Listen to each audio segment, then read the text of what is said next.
Hi everyone, I'm Gertie and welcome to a very spooky edition of Gertie's World for October. So excited to show you a spiderweb embellishment technique today. This technique was inspired by actual vintage garments. So like the dress I'm wearing right now was inspired by a dress from the Alden's catalog in the 50s. And if you ever see this dress floating around on Pinterest, on Instagram, you'll know that it's very rare, very coveted, and it always goes up for sale for hundreds of dollars. I've always thought, let's recreate this and I can show you how to do it at home. So we can all have one of these spiderweb dresses. I used the Stanwick skirt pattern from Charm Patterns for the skirt. I knew it would be a great base for this pattern because it has the shaped pockets just like the Alden's dress does. And then for my Patreon for this month, I added a bodice expansion to go with the Stanwick pencil skirt. So you can put them together and make this dress. Okay, I also want to show you how to do this technique on a circle skirt.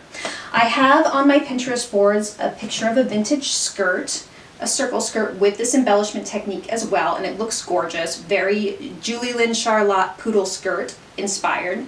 So if you've seen my Stanwick circle skirt tutorial here on YouTube, you can use that as your guide to make the skirt and then just use the same embellishment technique on this circle skirt. So let's get started talking about supplies and testing and techniques, and let's get sewing. All right, so let's get started talking about fabric and supplies. So the original Alden's dress was done in linen and taffeta. I really love the sort of matte look of the linen, so I knew that I wanted to try my versions on something similar to linen. The one I'm wearing is done on a linen look fabric from Joann, so it's actually a linen and rayon blend, which tends to wrinkle a little bit less. And then the one I'm going to be using today is this really gorgeous flamingo pink silk matka. And I'll give you the source for where to get this. And this is a great fabric because it's all silk, it's raw silk, but it has that linen-like texture to it. Okay, but the important thing you want to remember too is that you're going to need to stabilize your fabric in some way unless you're using felt, okay? Felt is already very stable on its own. But this embellishment technique does tend to create some ripples and wrinkling in the fabric just by virtue of the way that it's done. So you're going to need to stabilize it on the back using some sort of fusible interfacing. So I've already block fused my bodice front piece using this, it's called Pro Weft Supreme Light Interfacing from Fashion Sewing Supply, which is one of my favorite sources for fusible interfacing.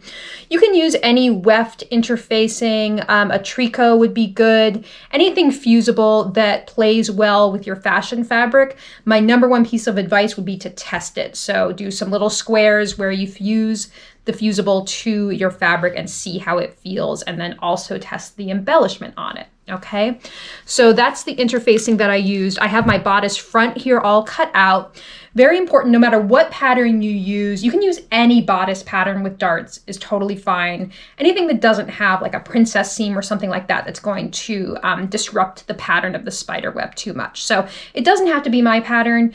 Any darted bodice pattern will work just fine. The important thing is that you haven't sewn the darts yet. We need it to be very flat for us to be able to work the embellishment on it. So just leave everything unsewn. You can tell that my darts aren't sewn on this yet.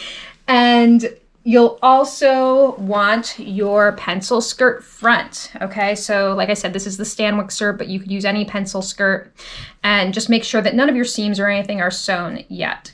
If you're doing the Stanwick circle skirt, you can sew your two front princess seams on the skirt. Okay, so let's talk about your other supplies. Okay, so just in terms of some basic supplies, you're going to need a long gridded ruler like this. So if you've seen any of my videos before, you know I love these 2x18 rulers. I use them all the time. It's going to come in really handy today for marking in your spider web. Speaking of marking, you're going to need something to mark onto your fabric. So for my fabric, because I'm using a white interfacing, I'm going to use this disappearing ink / washable ink pen. Has two sides. This is great for light colored fabrics. I've also learned through this project that if you have a dark fabric, you're using a dark interfacing, you can use a white gel pen, like these jelly roll pens, on your black interfacing, and it will show up. So for the purposes of how we're going to do this, it doesn't need to be something that's going to wash out of your fabric. So it can be permanent because we're going to do it on the back of your fabric. All right. And then we're going to need some threads. You're going to need a thread to match your fabric itself, and then a thread to match your cording. So on my black spiderweb, I just use black thread. I also have experimented with using this invisible thread, which I use on the white cording, and it looks great. So you can use invisible thread, or you can use a thread that matches your cording. But in any case, you're going to need something that coordinates well with your cording and something that coordinates with your actual dress fabric. And then you're going to need the embellishment supplies themselves, like your cording. So I tried a bunch of different things for this cording effect. I tried macrame cord, I tried yarn, I tried sequins. And the thing I liked the best in the end was this satin rat tail cord. And you can get this at Michael's, Joann's, anywhere. I ended up getting it from a place online. I will share the source for you. 1.5 millimeters is a good width for this. And you'll need at least 10 yards to be able to do your testing and then also do your embellishment as well. And then your beading, if you would like to do beading, it looks great. I used a combination of Swarovski crystals, and these are called rose Montees. These are set into little jewelry settings, and then you can sew them on. So I used about 8 of these, and then in the web surrounding that, I used just some crystal beads, some glass beads. And these are 6 millimeters. And then the Rose Montees are a size 16, which is like a special Swarovski size.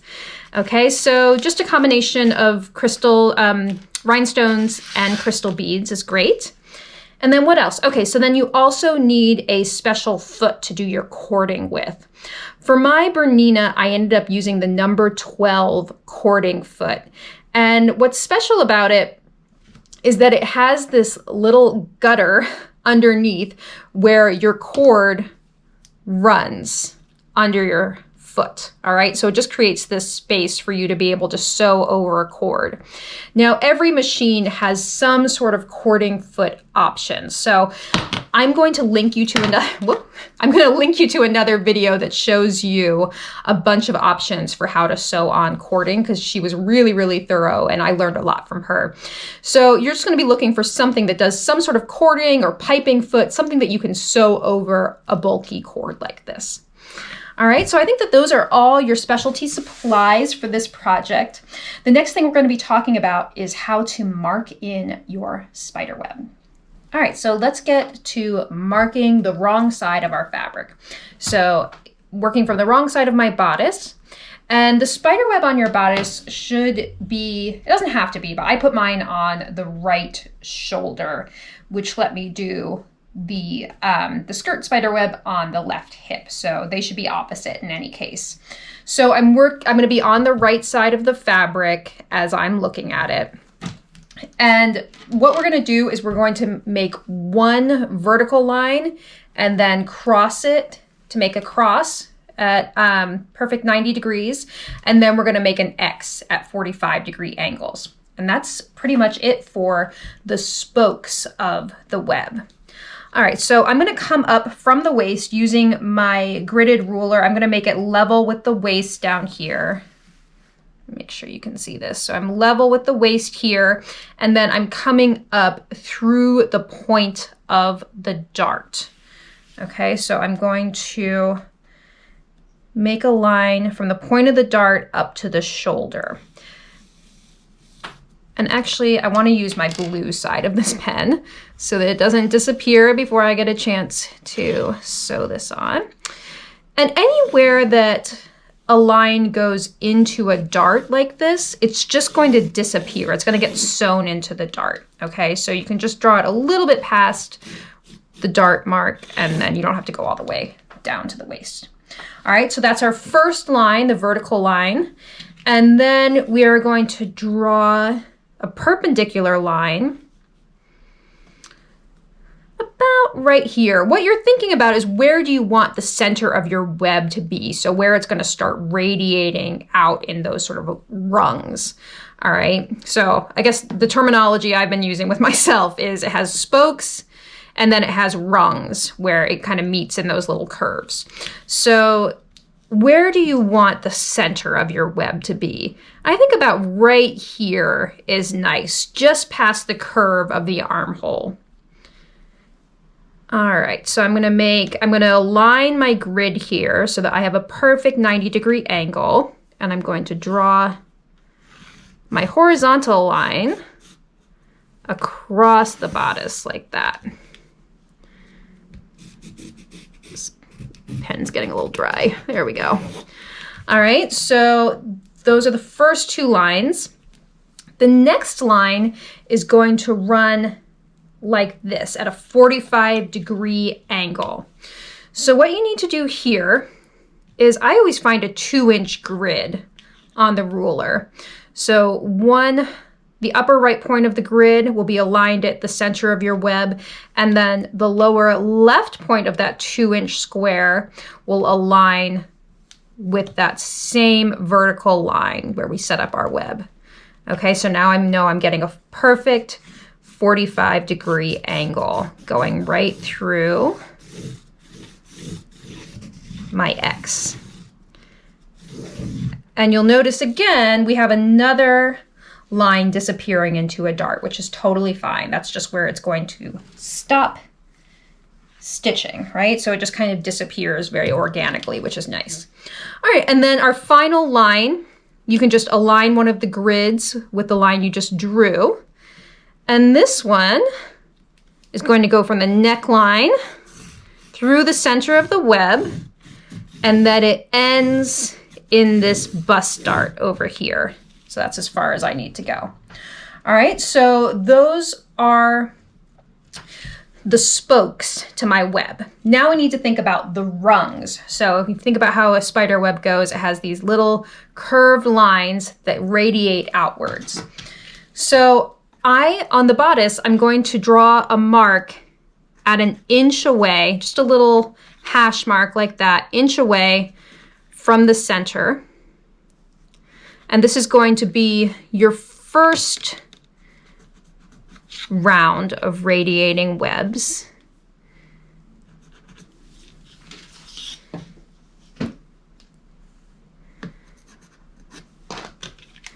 So you're going to need to do it on all of your spokes. Like that. Okay, so that's your first round. And then your next one will be 2 inches away. Like that. And then the third round will be another 2 inches away. All right, so I did 1 inch, 2 inch, 2 inches, and 2 inches. All right, so you're going to need to do that on all of your spokes. I hear Mr. Jingles coming in for a visit. Meow. All right, so you're going to do that on all your spokes. Oh, you want to come up and say hi?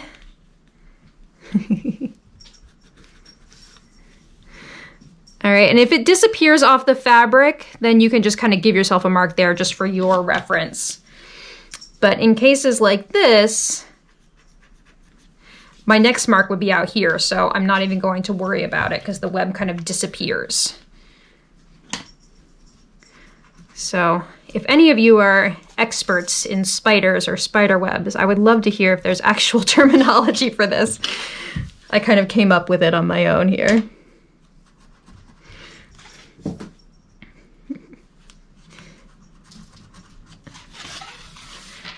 Okay, so this is like the scaffolding for the spider web itself.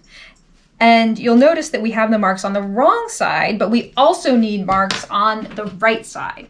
So the way that I did that was to do thread tracing. I just feel like it's the best way to handle this because if you mark on the right side, it has to be something that you know can get out, that's going to come out of the fabric. And at that point, you've already sewn cording on top of it. So, and it's hard to get the cording sewn exactly on top of your marks. So the best method I came up with was using thread in a contrast color that you're going to be able to see on the right side of your fabric. So you could use the same color that you're going to be using for your cording when you sew it on, or just something that contrasts strongly on the right side of your fabric. I'm going to be using this purple because it shows up well for you on the wrong side and on the right side. So what you're going to do is just thread some long pieces, long enough to stitch an entire line all at once.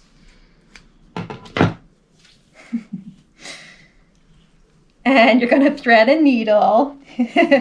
Henry wants to say hi. Are you going to say hi or not? So you're going to thread a needle. You're going to thread a needle, a hand sewing needle, and we're going to stitch one line at a time here, okay? So you don't need to knot it or anything. You're just going to start stitching, pull it through, and then anytime you see a rung or one of these marks here, you are going to take a stitch through it that way. All right, so I'm going to stitch along this line just using big, long basting stitches like that. And when I come to a rung, take a stitch through it like that. And those rung stitches should be quite wide, so at least 1/2 inch. And your stitches along your spokes can be 1/2 inch as well. So this is really big stitching. If you've ever done tailor basting or anything like that, it's the same idea here. Just nice big stitches. The technical term for this is thread tracing because we're tracing a pattern mark with thread that we will be able to see on the right side to guide us when we sew our cording on. All right, so as you might imagine, this is going to take a little bit of time. I'm going to need to stitch along all of these lines. So I'm just going to keep working and then we'll come back when I'm done.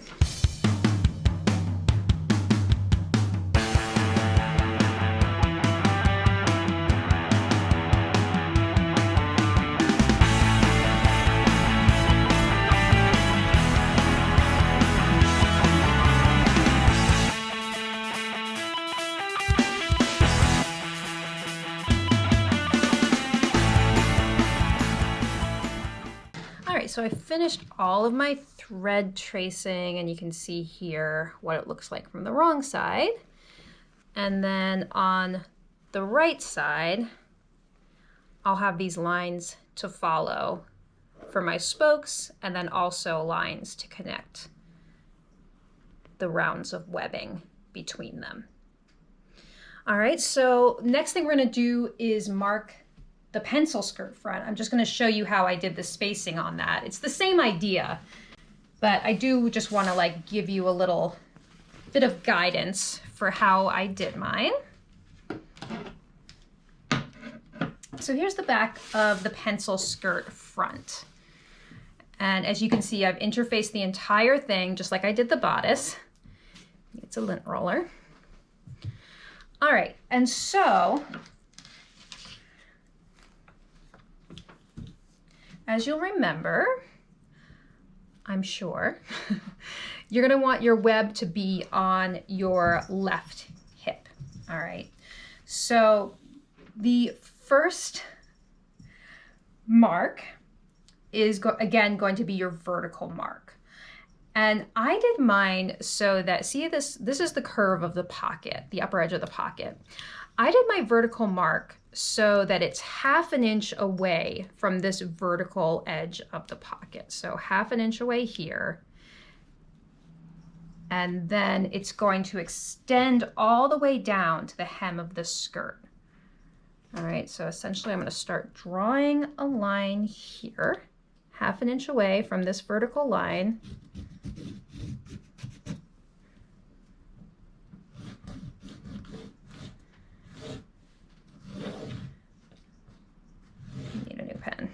All right, so you're just going to keep that going all the way down. And then your horizontal line for the X is going to be 5.5 inches down from the upper edge of the pocket. And if you want to do yours differently, that's fine. But I just thought I'd give you some guidelines for how I did mine in case you're wondering how to get started. All right, so again, perfect 90-degree angles here, drawing all the way across the hip.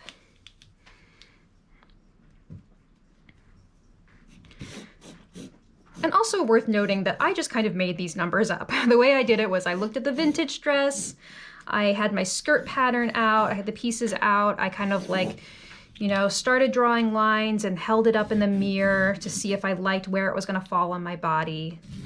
And if I didn't, I just made some adjustments. All right, so now I'm gonna draw my first 45-degree line here.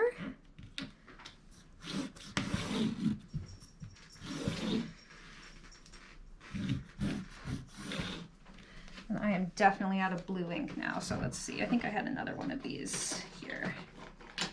Here we go. Oh yeah, that's better. Okay, so I'm just gonna draw this 45-degree line. And the nice thing about the skirt front is that there are no darts on the Stanwyck skirt, so you don't have to worry about that like you did with the skirt. I'm sorry, with the bodice. All the lines are just going to kind of fall off the edge of the skirt rather than disappearing into darts like some of them did on the bodice.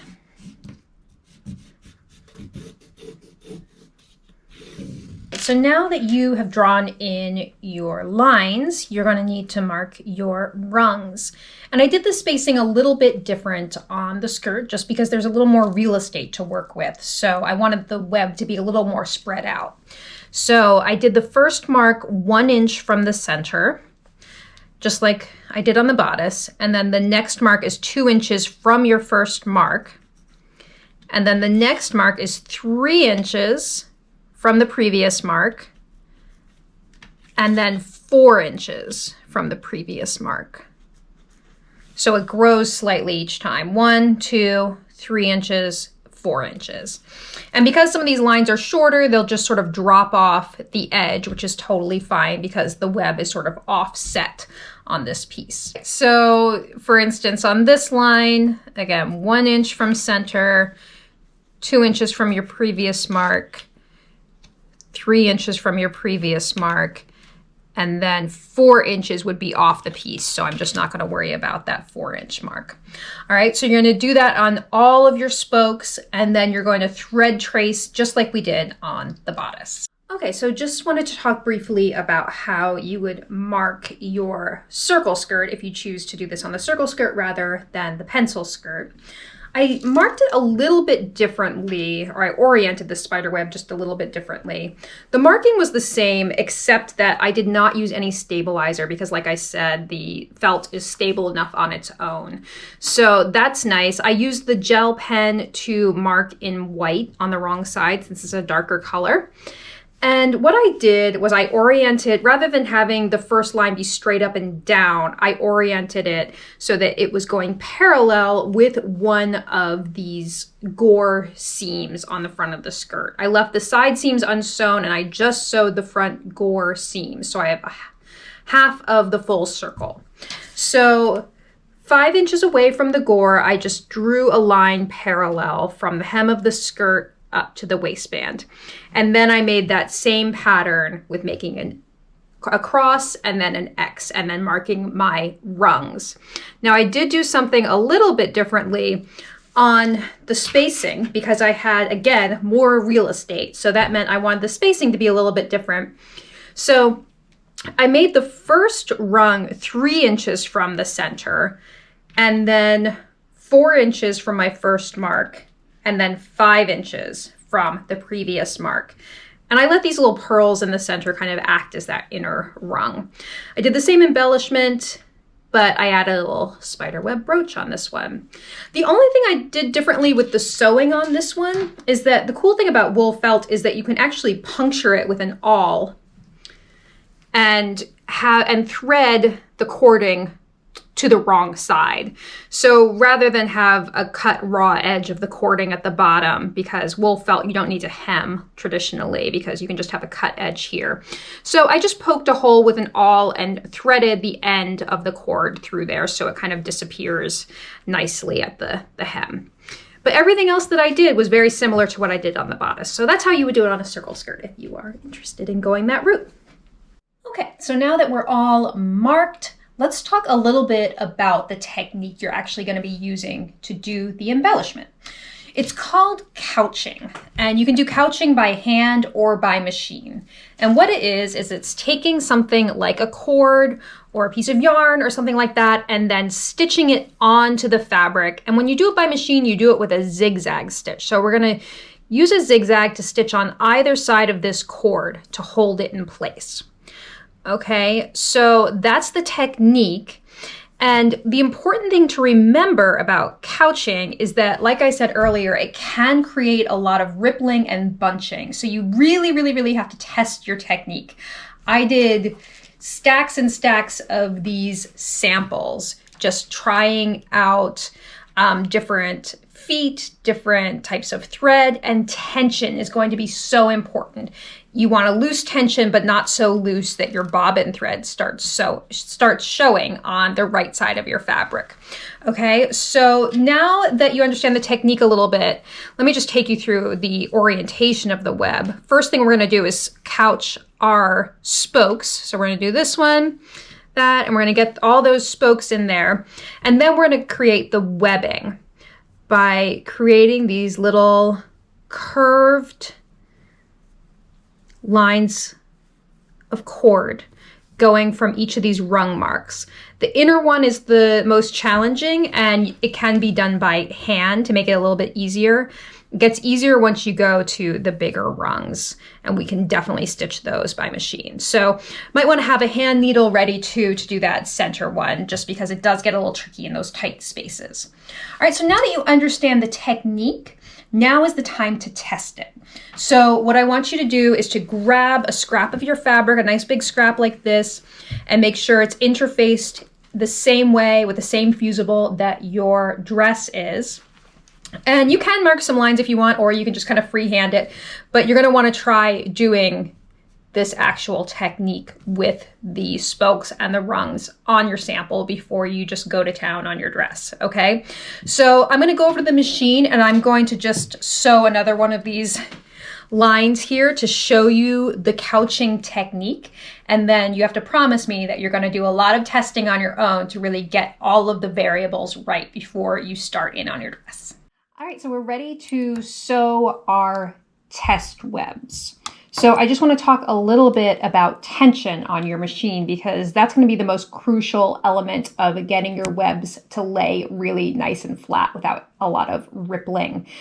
I mean, it's kind of inevitable with this kind of technique that you're going to see a little bit of not wrinkling. You're going to see a little rippling around where you couch the web, but the goal is to get it to be as minimal as possible. Okay, so that the cording looks like it's just floating on top of the fabric.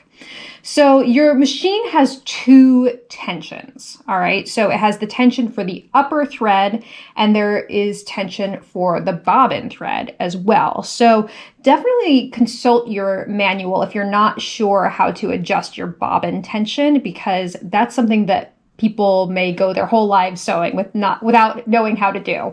I know that I didn't know how to do it until I got into shirring and things like that, where I wanted to adjust the bobbin tension. So your upper thread tension will be on the top of your machine, and you're going to take it down really low. For mine, I ended up in the end going down to 0 on my upper thread tension. I'm not sure if that is what yours is going to be. Again, this is why we just really need to test. And then I'm going to adjust my bobbin tension as well. Now, I have a front-loading bobbin, so it sits in this case. And you can see on the top, there's a screw. The screw on the bobbin case is what controls the bobbin tension. All right, so the tighter that screw is, the tighter your tension is on your bobbin thread. All right, and what you're looking for in a bobbin tension is that you want to be able to kind of drop the bobbin like this and for it to drop nicely from the thread, but you don't want it to be easily running out. So that would be your normal tension. But we're going to go to a much looser tension for our couching technique. So you can see this little screw right here. I lost the little screwdriver that comes with my machine, of course. So I'm just going to use a pair of tweezers to screw that lefty-loosey just a little bit until it feels really loose. So I'm just kind of like pulling the thread out, and I want it to feel loose, but not like it's just running out, okay? So I guess the point of this is you're gonna have to try this a few times. You're gonna adjust your tension, go sew a few lines of stitching, see how it looks, and then you may need to adjust again. All right, so now that I've adjusted my bobbin tension, I am going to load my bobbin case back into my machine.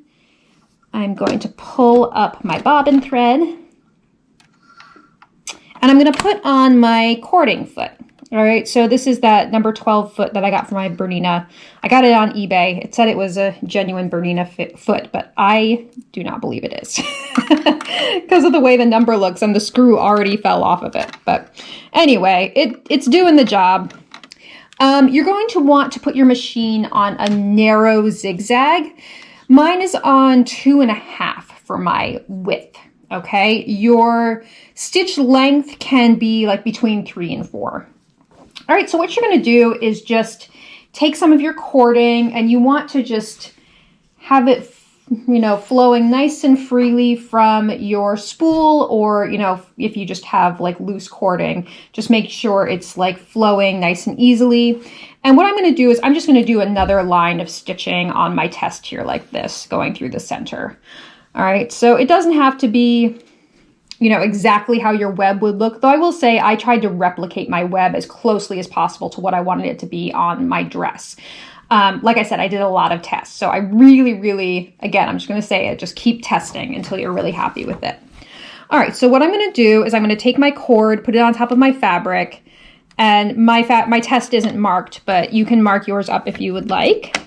All right, and so what I'm looking for, I'm just going to start with my hand wheel, and I want the zigzag to go to either side of the cord without stitching through the cord. All right, so I'm just testing with my hand wheel, and when I'm happy with it, then I can start using my foot pedal. All right, so what I would recommend is that you're going to want to have both hands going here. So you have one hand holding your fabric taut from behind, and one kind of grasping the cord and the fabric from the front. So you're kind of creating this nice taut surface, and you're going to start zigzagging over the cord like that. And look, you're couching. That's all it is. And what the cording foot does, again, is it just lets the cording run freely underneath the foot because it has that nice little gutter underneath there. All right, so I'm going to start stitching, and I'm just kind of taking a look at my stitches, and they look pretty good. I have a feeling I may need to tighten my bobbin tension, and I'll show you why in just a minute.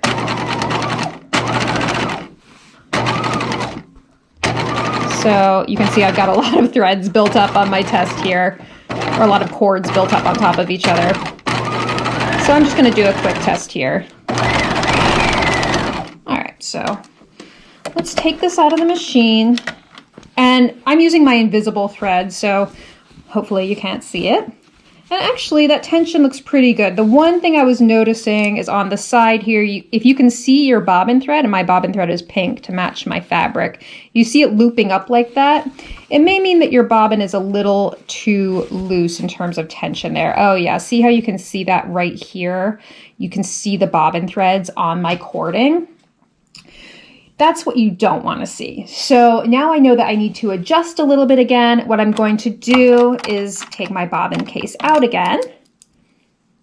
And I'm just going to righty-tighty this and just kind of go about 1/3 of a turn there. And I'm just checking to make sure it feels a little bit tighter. Back in. And you get the drill. I'm going to test. I'm going to adjust. I'm going to restitch until I am 100% happy with the way my web looks. Now, the next thing that I would recommend that you do after you're happy with your tension And if you notice my tension being too loose, it may be too tight, and you'll really be able to tell if your tension is too tight.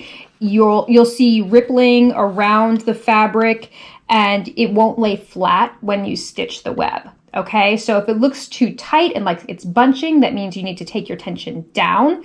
If you're starting to see loops of stitching on the right side, that means your tension is too low and you need to up the tension. Okay, so the other thing you might want to do before you really commit to stitching on your dress is to next try to do some of those little rungs of webbing around these spokes. Okay, so just kind of give it a try where you create some little curved lines in between there. All right, but I'm going to take you through how to sew those.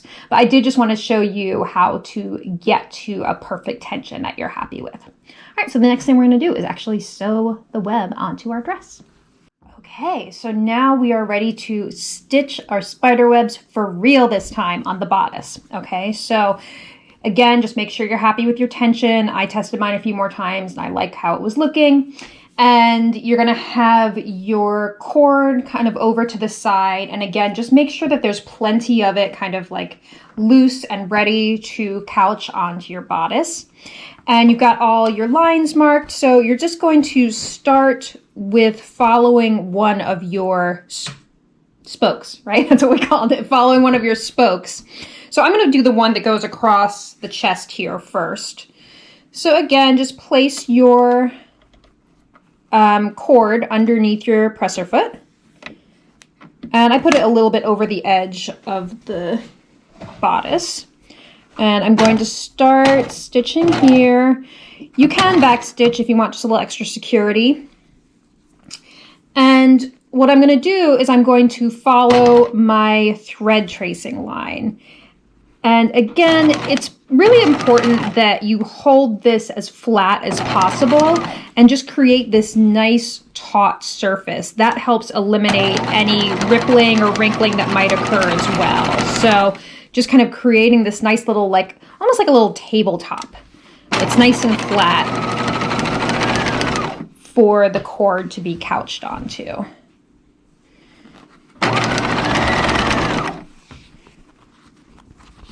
And you can kind of like roll the edge in on this side so that you're able to get into where you're working.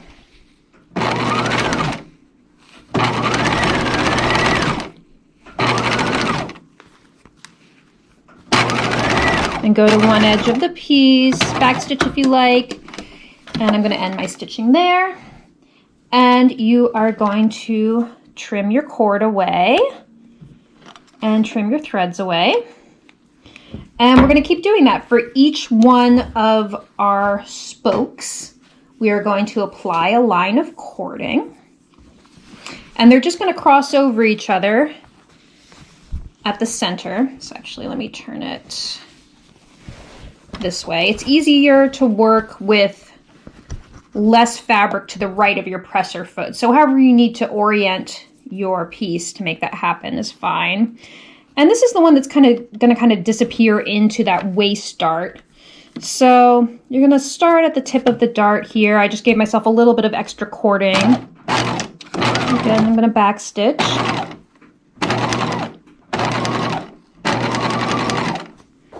And I'm going to try to get a nice smooth surface here again. Just keep couching. Now, here for the first time, our threads are going to our cords are going to intersect, so try to keep them nice and smooth. They will try to kind of do a thing where the presser foot kind of moves the cords and shifts it out of the way a little bit. So you can kind of just stop with the needle down and reorient the cords if you need to.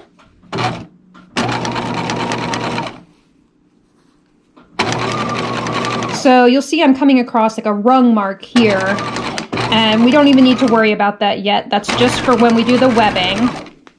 So just ignore those for now. Now we're just doing our spokes. All right, so now I have one intersecting line, and now I'm going to do that diagonal X. All right, so just keep going and apply cord to each one of your spokes, and then we'll come back and we'll talk about doing the webbing.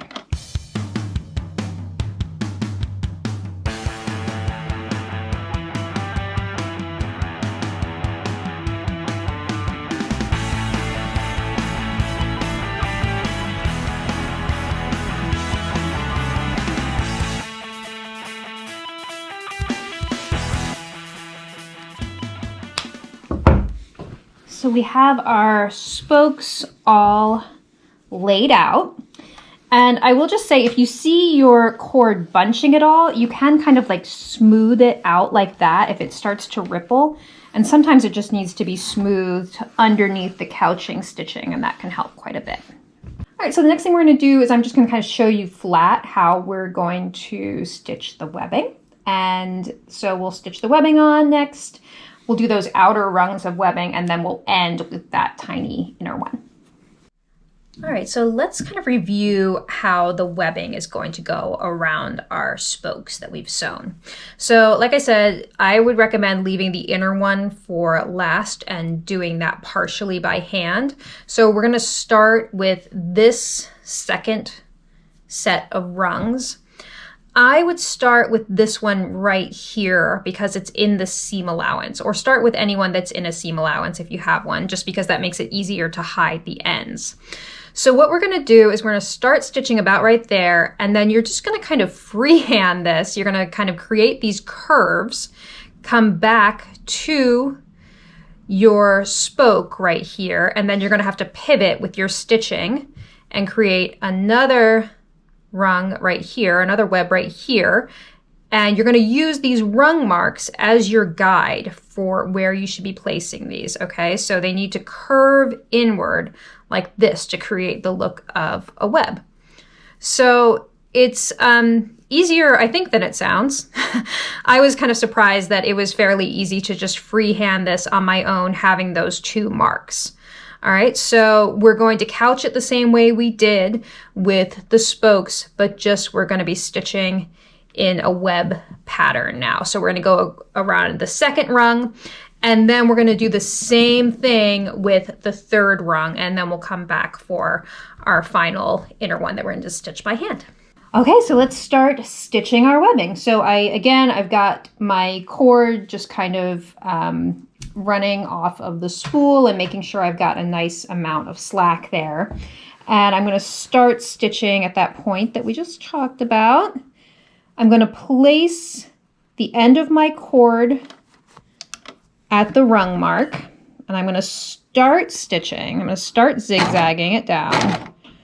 All right, and after you start, for every web that you make, you're going to hand place the shape of the curve here. So I'm going to create a little curve like that and see how I'm placing the end of it at my rung mark where we thread traced. And now I'm just going to follow that mark. I'm going to stitch along there.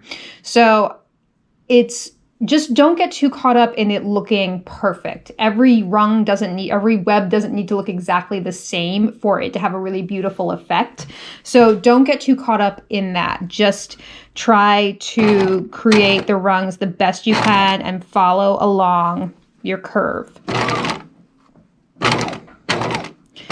The other thing that you can do is kind of like pivot at the center of your curve here, which will help you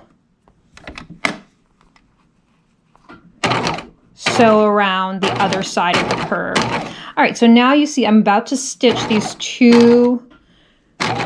intersecting point. Okay, so it's best if you stop with your needle down to the left of your cord so that when we lift up our presser foot and pivot, the needle is kind of holding the cord, that sort of V shape there, in place, which will give us a nicer point. All right, so same thing again. I just kind of placed a nice curve there. I'm going to stitch to the center of the curve, and then I'm going to pivot, put my presser foot back down. And again, I'm going to stop where the two cords intersect with my needle to the left of the cord. And I'm going to pivot again, like so, and just keep placing your webs like that. It's actually really fun and kind of like meditative once you get going. I will tell you it's a lot easier on a machine that has a knee lift, so make use of that if you have it, because then you don't have to continually be lifting the presser foot by hand. but my Bernina doesn't have one, so I'm just going to keep doing that and then kind of pivoting. Now, one thing I will caution you against is you don't want to make a really sharp inner point on your web here where you pivot. Avoid that. It needs to be a nice soft curve.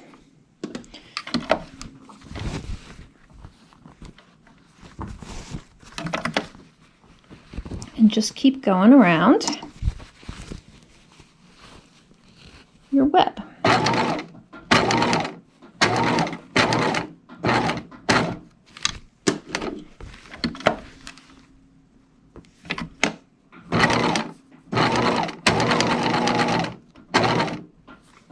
And use your hand wheel when you get to a pivot point, just so you don't overshoot there.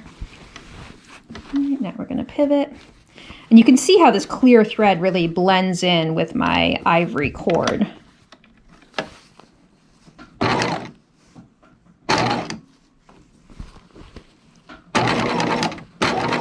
And you can try not pivoting if you want. On the bigger webs, you might not need to pivot.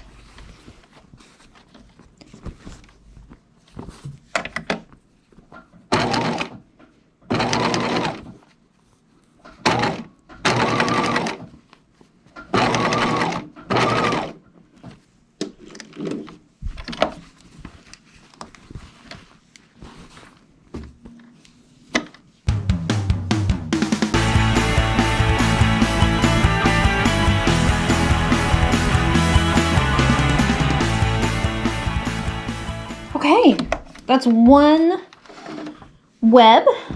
And as you can see, it doesn't have to look like every web doesn't have to look exactly the same, right? It's okay if they all look a little different, just like in nature, they would look a little different, right? So now we're gonna go on to our big web. You might have to do this in two separate lines of cording. So I'm gonna kind of like come in from the shoulder here and create that, and then kind of pick it up again here, right, to finish it. All right, so it's gonna be in two separate lines of cording. So this is where you can get a little creative, because I don't actually have a mark over here, but I'm just gonna kind of place this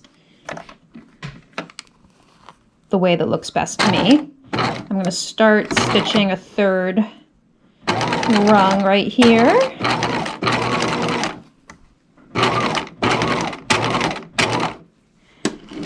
And same technique, I'm going to stop with my needle down to the left of my cord so it creates like a little barrier and helps me create a nice little point there.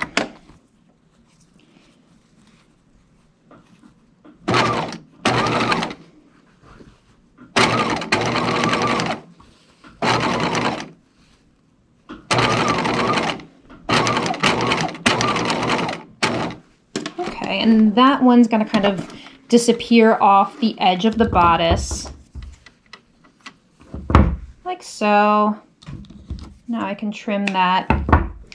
And now I'm going to find my next rung here. I'm going to start at the neckline. Again, I'm just getting like a little creative, and I hope that you feel free to get a little creative too in your placement. You can kind of imagine where the web would start coming in from the edge. Use your rung marks as a guide.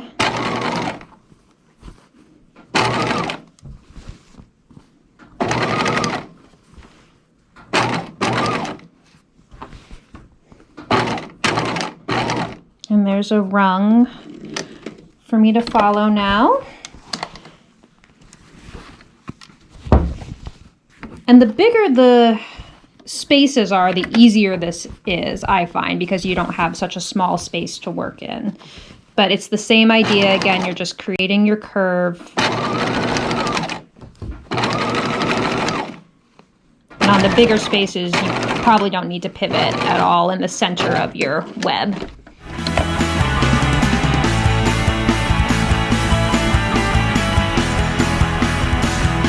Okay, I'm out of spokes over here, so I'm just going to kind of continue this again, like as though it might look if it were if there were more bodice over here to sew on.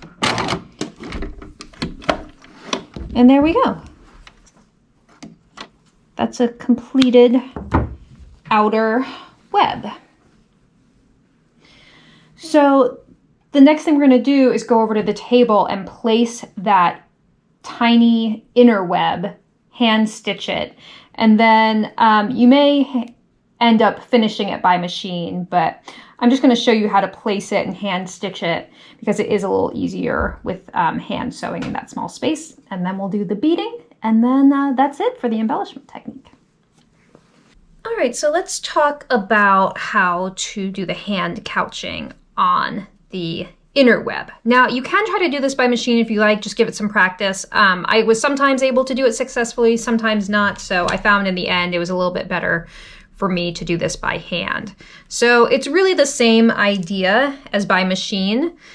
This little end here is going to be exposed. We can cover it up when we come back around, and we can have the end of this web kind of trail off into the seam allowance here. So don't worry too much about it showing. You're going to get a threaded hand sewing needle. And I'm going to come up from behind because I knotted the end of my thread and I want to hide it on the back here.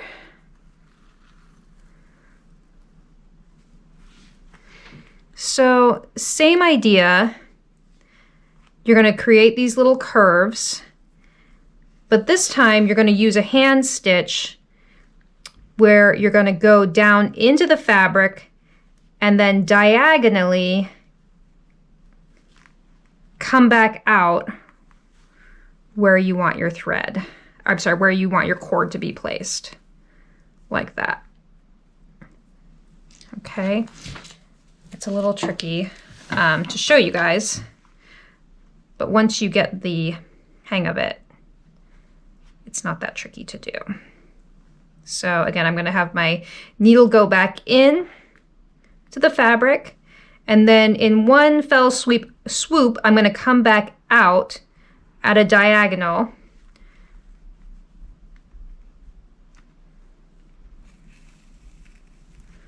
like that,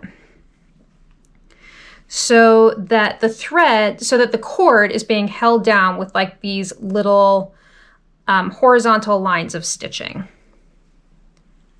If you want to do it one at a time, you can just go back in like that instead of trying to do a double motion like that. Come in. So that's just going to hold the cord down by hand. All right, so you're really stitching onto either side of the cord. So go down on the other side of the cord, and then come back up on the opposite side, like that. All right, so now I'm going to continue to form these little pivot points. So now I'm going to shape my cord like that, and I'm just going to keep stitching around using that couching technique. All right, so keep going all the way around that inner rung, and then when you get to the end over here, we're going to finish this off by machine. So I'm just going to keep stitching now, and then we'll come back when this inner web is completed.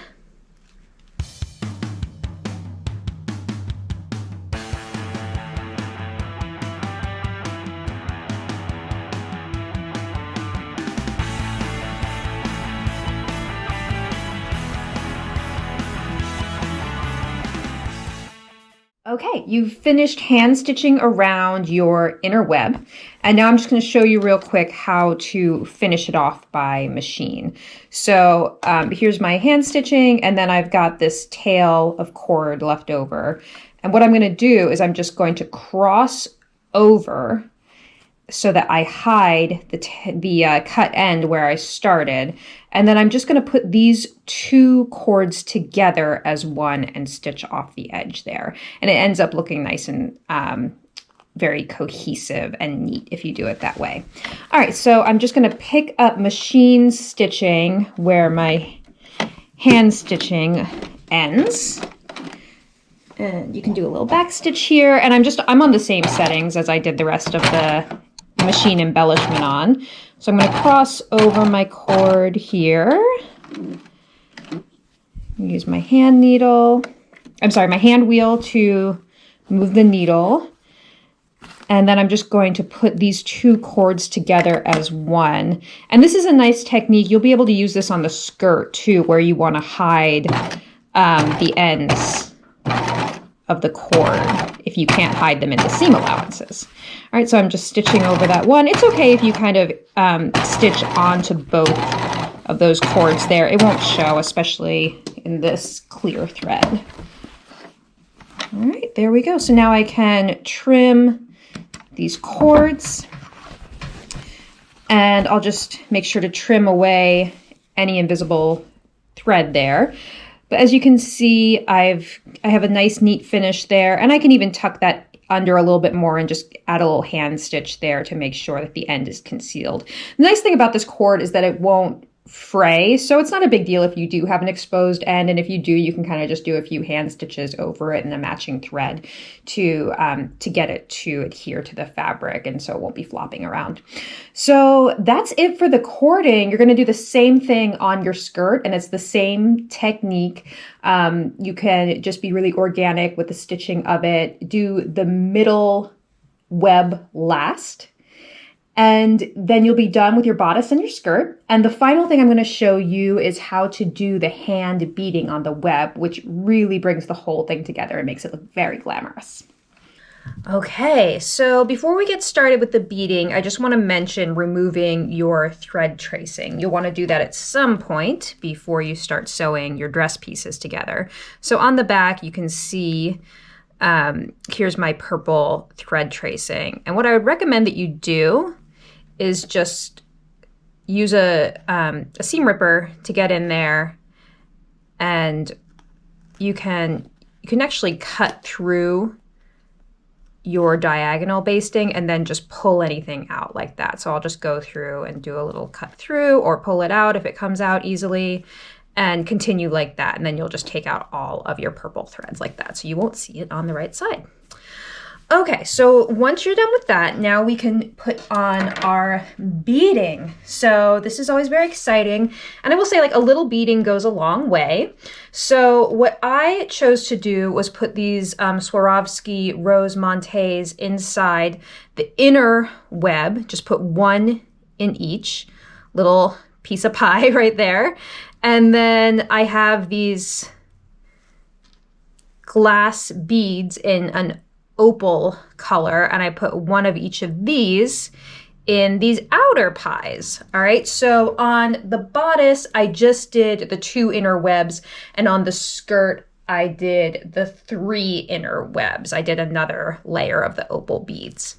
So the way I chose to do these was all sew on beads. If you like, you can do glue on, that's totally fine, or hot fix, whatever you prefer. But since it was such a small amount, I tend to prefer to do sew on beads when possible, because glue does degrade over the life of a garment and it can yellow. So if possible, I like to sew on my beads, but you know, we don't always have time for that because it is a bit of a process. So you're going to thread a hand sewing needle.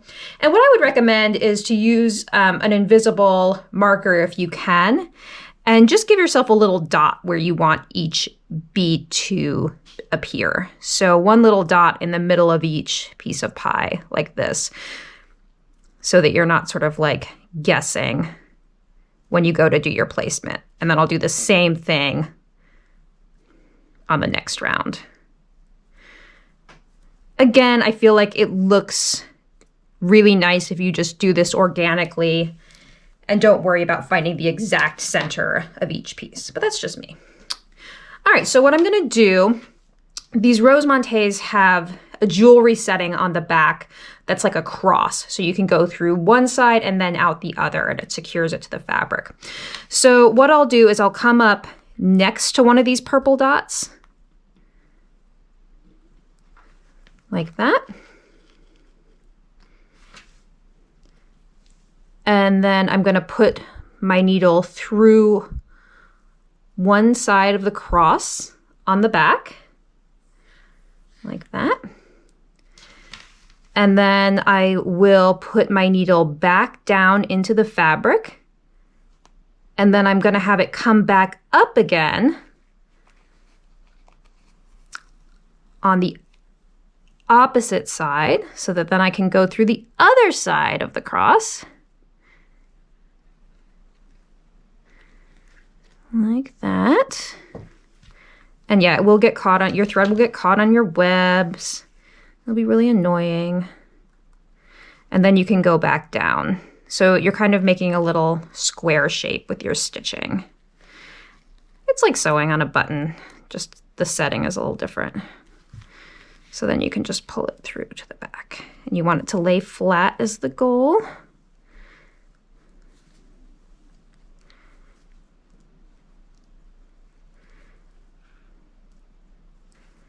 There we go. This is harder to do on camera than you would imagine. All right, and so then I always just take one last stitch to secure that particular bead. And then I would go to my next stitch, to my next purple dot, come up like that. Whoops, I lost my thread.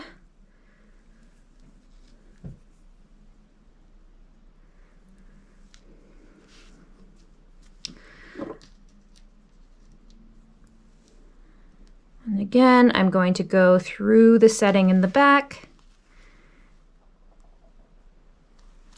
enter back into my fabric,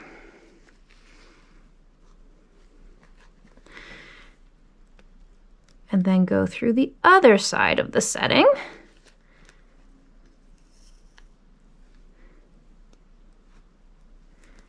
And back down. And take another stitch on the back just to secure so you don't get any loose beads. All right, so you continue around the inner circle like that. And let me show you how you would do the outer circle. So I'm going to come up next to one of my purple dots on the second web. And don't pull your thread too tight because you will have some long stitches back here. And that's okay, that's the norm with hand beading. So with these little opal glass beads, you only have to go through one side like that. So there's just a hole in the middle, just like regular bead, and then go down on the other side of the purple dot here. I like to come back up where my thread first exited. And so I do 2 stitches through the bead and back down. And then again, I like to take one little stitch through there like that. And then you can just kind of continue around in a circle, coming back up through there, and then just rethreading when you need to. And that's it. So I'm just going to keep beading, and then we'll actually be done with our embellishment on this, and then I'll be ready to sew my darts and put this together just like I would any other dress.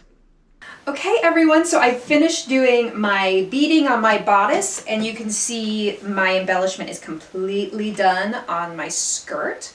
So once you finish the embellishment, the 2 pieces are ready to be sewn together in a dress just as you normally would.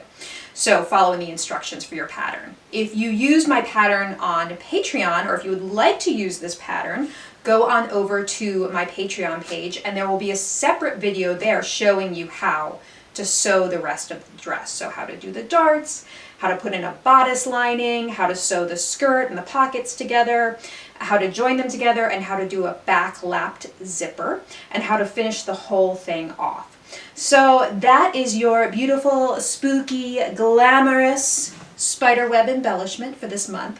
I hope you've loved it. Remember that you can do it on a circle skirt as well. So I do hope that you will take these techniques and really run with it and put spider webs on anything and everything that you're sewing this month. And again, I just hope you really love this vintage inspired spiderweb technique. And I will see you next time. Happy Halloween. Goodbye.